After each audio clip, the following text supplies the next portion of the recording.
뉴스 속보 전해드리겠습니다. 사상 초유의 일입니다. 윤석열 현직 대통령에 대한 체포영장입니다. 공수처가 지난 밤에 자정을 기해서 이 체포영장을 청구를 했고, 대략 이게 법원의 결정이 나는 것이 24시간 이내에 결정이 납니다. 그래서 오늘 밤에 이 체포영장이 발부될 것이냐 아니면 기각 또는 각하될 것이냐 결정이 될 것으로 보입니다. 거기에 맞춰서 윤석열 대통령 지지자들은 지금 대통령 관저에 모여서 반발을 하고 있습니다. 이게 발부가 되면 윤 대통령을 체포할 수 있을 것이냐, 이 부분이 논란이 되고 있습니다. 현직 대통령이고 전례도 없고 이게 법 조항끼리도 또 충돌을 하는 부분이 있습니다. 그 부분 한번 집중적으로 짚어보겠습니다. 먼저 여객기 참사 관련해서 여기에도 또 가짜뉴스가 기승을 부리고 있다라고 하는, 이 가짜뉴스가 어떻게 개입을 할 수가 있느냐. 저는 현장에 가서 취재를 하고 있지도 않고, 저도 이 비행기 사고에 대해서 지난 2002년이었습니다. 김해의 돛대산에서 중국 민항기가 추락하는 사고가 발생을 했습니다. 당시에 127명이 그 산속에서 숨졌고 37명이 구조가 됐습니다. 참 참혹한 상황이었죠. 이제 거기에 이어서 이번에도 이런 여객기 참사가 있었다. 어떻게 해서 여객기 참사가 있었는데 그 어렵다고 하는 동체 착륙에 성공을 했는데, 영상을 모두 전 국민이 봤습니다. 동체 착륙에 성공을 했는데 어떻게 해서 2명을 제외하고 179명이 모두 사망을 하는, 비행기 참사에도 이런 경우는 잘 없는 것이다. 왜 이런 일까지 벌어졌을까? 이제 블랙박스를 해독을 하고 많은 과정을 거쳐서 왜 이 착륙을, 그런 비상 착륙, 동체 착륙을 할 수밖에 없었느냐는 드러나게 될 겁니다. 확실하지 않은 것, 현장에서 제가 직접 취재해서 확실하지 않은 것은 방송하지 않는 것이 맞다라고 봅니다. 그런 부분들은 드러나게 될 겁니다. 그런데 이 계엄과 똑같습니다. 생중계로 본 부분은 의문을 가질 수밖에 없습니다. 지금 이걸 가지고 테러다, 테러가 있었다, 주가가 어떻다라고 하는 그런 부분에 대해서 경찰이 수사도 하고 있는데, 또 그런 부분을 방송하고 유튜브를 방송하는, 참 이런 참담한 상황까지 벌어지고 있습니다. 생중계된 부분만 본다면 그렇게 어렵다고 하는 그 동체 착륙에 성공을 했는데, 이게 시멘트 방벽에 가서 부딪히면서 이 비행기가 두동강이 나고 화재가 발생을 했다. 그러니까 이게 영국의 전문가가 지적을 하는 부분입니다. 그 방벽이, 시멘트 방벽은 안 된다. 이건 범죄 행위와 같다라고 하는 것인데요. 산속에 추락을 하든지, 미국의 경우처럼 얼마 전에 그 강에 추락을 하든지, 또는 다른 논이나 이런 곳에 추락을 하든지, 이렇게 전체 탑승객 거의 전체가 이 사망을 하는 참사는 잘 없다라고 하는 점입니다. 이걸 줄일 수 있는 방법은 없었느냐? 어떻게 해서 시멘트 방벽이 있을 수 있느냐라는 겁니다. 무안공항에.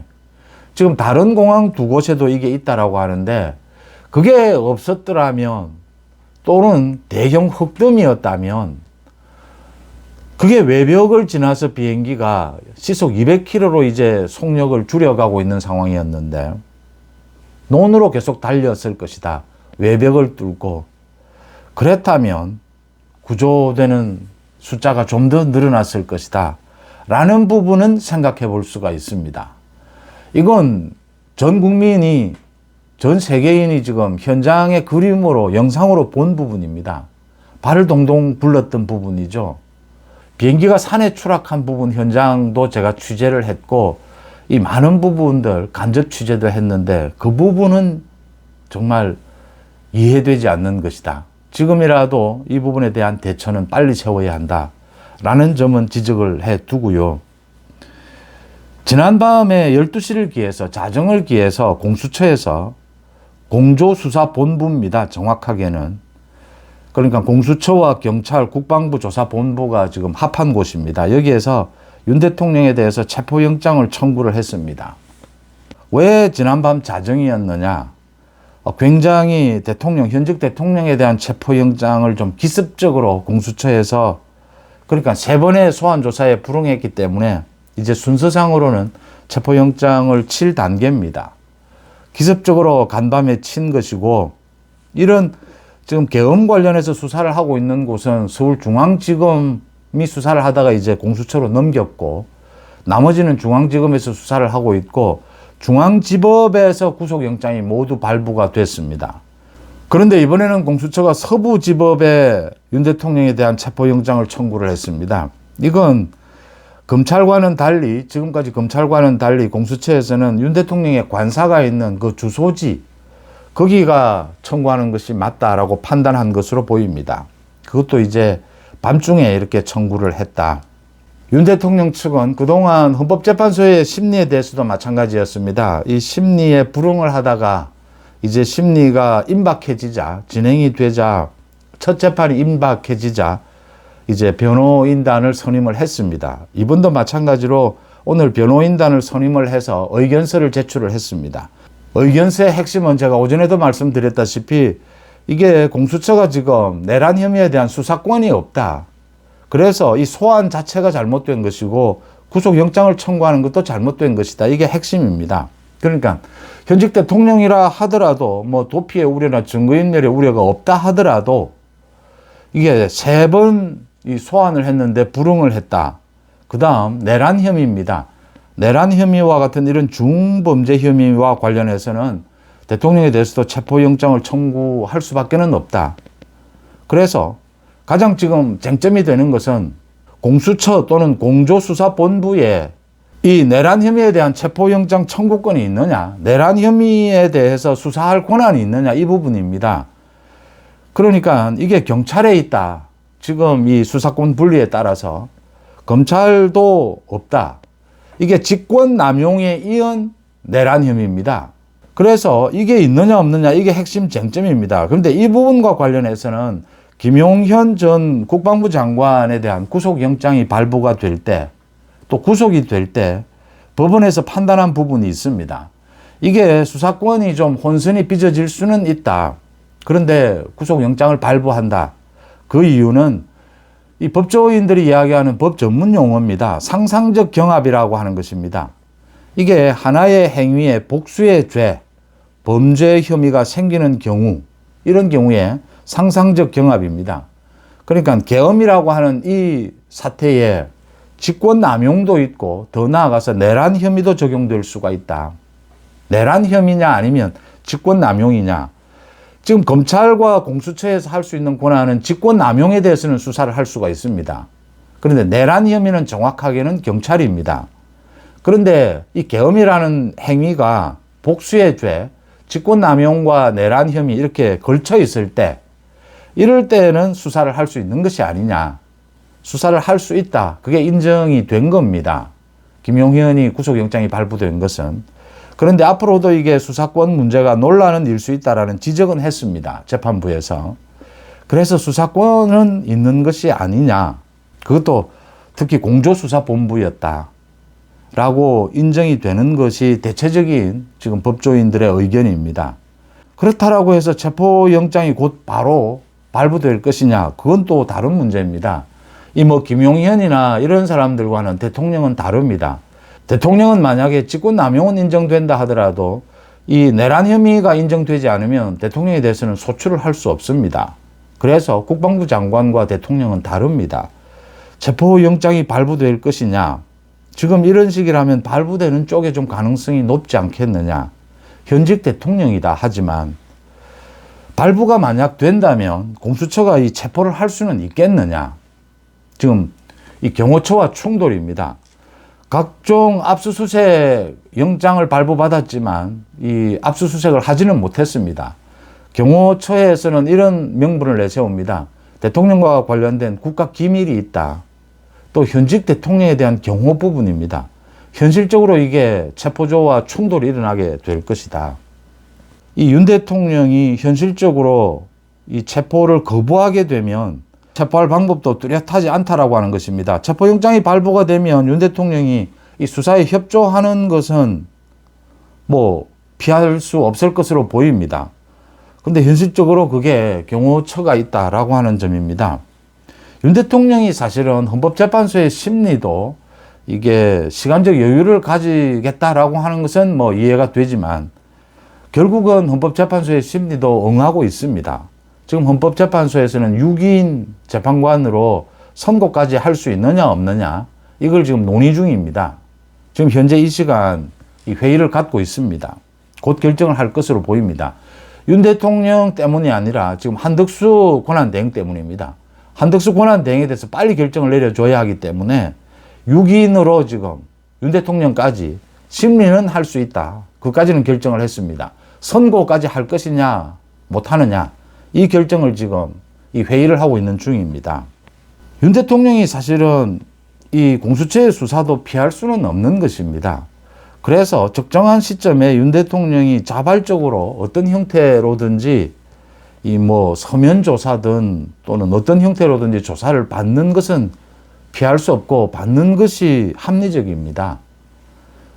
윤 대통령이 공수처와 그런 부분을 지금이라도 협의하는 것이 맞지 않느냐. 아마 변호인을 오늘 이제 선임을 했으니까 그 부분도 논의를 할 것으로 보입니다. 체포영장이 발부가 된다 하더라도 현직 대통령이어서 가장 바람직한 것은 윤 대통령이 자발적으로 이 조사에 응하는 것, 그래서 불구속 상태에서 기소가 되는 것, 이 순서는 이렇게 됩니다. 공수처가 수사권이 있다라고 하더라도 공수처에서 기소를 하지는 못합니다. 체포영장 효력은 48시간 이내입니다. 그러니까 체포영장에 이어서 더 구속을 해야 된다라고 필요성이 느껴지면 또 구속영장을 청구해야 합니다. 그 다음 20일 이내에 이제 기소 여부를 결정해야 합니다. 윤 대통령에 대해서 기소를 할 것이다. 윤 대통령을 조사하지 않고도 기소를 할 수는 있습니다. 그런데 가급적이면 어떤 형태로든지 조사를 하는 것이 맞을 것이다. 그렇다면 대통령에 대해서 이렇게 구속하지 않고 불구속 상태에서 기소를 하는 것도 지금 생각해 볼 수가 있다. 이 체포영장이 발부되고 난 이후에도 현직 대통령에 대한 이 경호처와의 충돌이 예상이 되는 만큼 윤 대통령 측과 협의를 해서 어떤 방식이든지 대통령의 자발적인 조사 이 부분으로 이 합의를 보는 것도 한 방법이 될 수가 있습니다. 이 모든 것들이 지금 법조항이 분명하지 않고 우리 헌정사에 처음 있는 일이기 때문에 모두 논란이 일 수밖에 없고 지금 뭐 새로운 길을 가고 있는 셈입니다. 그렇지 않다면 체포영장이 집행이 되어야 되는 것인데 이건 충돌이 일어나지 않겠느냐. 체포돼서 조사를 받고 난 다음에는 구속영장을 또 칠 것이냐 아니면 불구속 상태에서 기소를 할 것이냐 라는 것도 또 논란으로 남을 수밖에 없습니다. 이렇게 일이 진행되기 전에 아니면 지금이라도 윤 대통령 측이 변호사를 통해서 이 공수처와 충분한 협의를 갖는 것이 맞다. 일단 체포영장이 청구가 됐으니까 법원에서는 오늘 밤 이내로 아마 이걸 기각 또는 각하할 것인지 아니면 영장을 발부할 것인지 결정을 할 겁니다. 그 결정을 하는데도 의견서를 낼 필요가 있다. 공수처에 수사권이 있느냐 없느냐. 지금 윤 대통령 측은 이걸 가지고만 이야기하고 있는데 수사권이 일부 있다라고 김용현 전 국방부 장관의 경우에 인정이 된 부분입니다. 그래서 그렇다면 윤 대통령이 이 체포영장에 대해서 또 앞으로 있을 구속영장에 대해서 자발적으로 현직 대통령이니만큼 뭐 관저에서 조사를 받는다든지 또는 서면 조사를 받는다든지 뭐 여러 가지 방법이 있을 수가 있습니다. 그 방법을 제안하는 게 지금은 굉장히 현명한 길이 아니냐 이렇게 보입니다. 현직 대통령이 지금 체포가 돼서 만약에 수사를 받고 있는 상황이라 하더라도 굉장히 힘든 상황이 이어질 것이고 또 구속영장 논란이 일 수밖에 없습니다. 이 기소는 불가피해 보입니다. 기소를 또 공수처는 수사권 가지고 있고 이 영장 청구권을 가지고는 있습니다. 검사이기 때문에. 근데 기소를 하기 위해서는 또 검찰로 넘겨야 합니다. 그러니까 지금 공수처에서 굳이 경찰을 통해서 이 구속 체포영장을 청구할 수도 있는데 그렇지 않는 이유는 경찰이 체포영장을 청구하려면 검찰에 또 넘겨야 합니다. 신청을 해서 검찰에서 청구를 해야 합니다. 근데 검찰을 피하려고 이제 공수처에서 이렇게 청구를 한 것이다. 그렇다면 이 윤 대통령에 대한 기소는 불가피할 것이다. 검찰로 다시 넘겨서 불구속 기소냐 구속 기소냐 이 조사도 체포한 상태에서 조사를 하느냐 아니면 다른 방법의 조사 방법을 택하느냐 그런 시간적 여유가 아직 남아있는 셈입니다. 오늘 밤에 법원이 결정하기 전에 또 법원이 결정할 때도 그런 부분을 고려할 수도 있다라는 것으로 읽을 수가 있습니다. 헌재가 지금 현재 6명의 재판관으로 이 선고까지 할 것이냐 그 부분을 오늘 결론을 내리지 않을까 이렇게 보입니다. 이 한덕수 권한대행에 대한 탄핵 저 부분은 결정을 내려야 되기 때문입니다. 또 하나는 이제 권영세입니다. 국민의힘의 권영세 비대위가 출범을 했습니다. 오늘 전국위의 추인을 받았습니다. 비대위원들도 선수별로 이렇게 선임을 하고 윤 대통령의 계엄과 이 탄핵에 대해서 대국민 사과도 했습니다. 내일 또 정식으로 다시 하겠다라고 합니다. 권영세, 권성동 이 국민의힘의 비대위 체제입니다. 지금 강성 지지층에 매여서 현직 국회의원들은 아무래도 이 강성 지지층에 얽매이지 않을 수가 없습니다.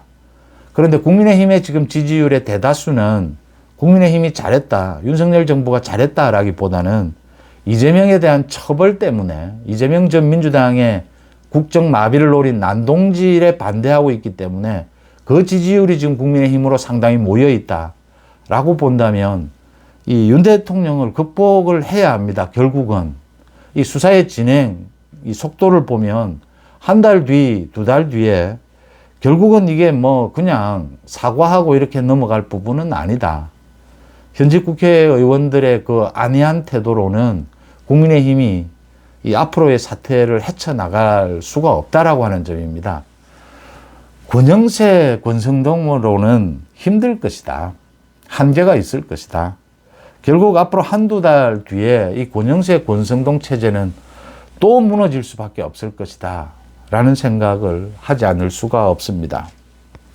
윤 대통령에 대한 사상 초유의 체포영장 청구 가장 바람직한 것은 지금이라도 윤 대통령이 자발적으로 조사에 응하고 이 기소가 불가피하다 하더라도 불구속 기소를 하는 방법. 그래서 이게 내란 혐의냐 아니면 직권 남용이냐 이 부분부터 빨리 어떤 가르마가 타져야 지금 헌법재판소의 이 심리와는 별도로 공수처의 이 수사는 현직 대통령에 대해서 수사를 계속할 것인지 이 소출을 계속할 것인지 중단할 것인지 그게 결정이 되는 부분입니다. 그래도 이 혼란 속에서도 좀 현명한 길을 찾기 위한 각 이 정부 부처마다 정부 또는 사법부, 공수처, 이 헌법재판소 모두 마찬가지입니다. 국정 안정을 위한 최대한 효과적인 길을 찾을 때다. 가장 중요한 것은 여객기 참사 또 경제적인 어려움입니다. 국가 위기 상태입니다. 모두의 지혜를 모아야 할 때가 아닌가. 송은재TV 마칩니다. 고맙습니다.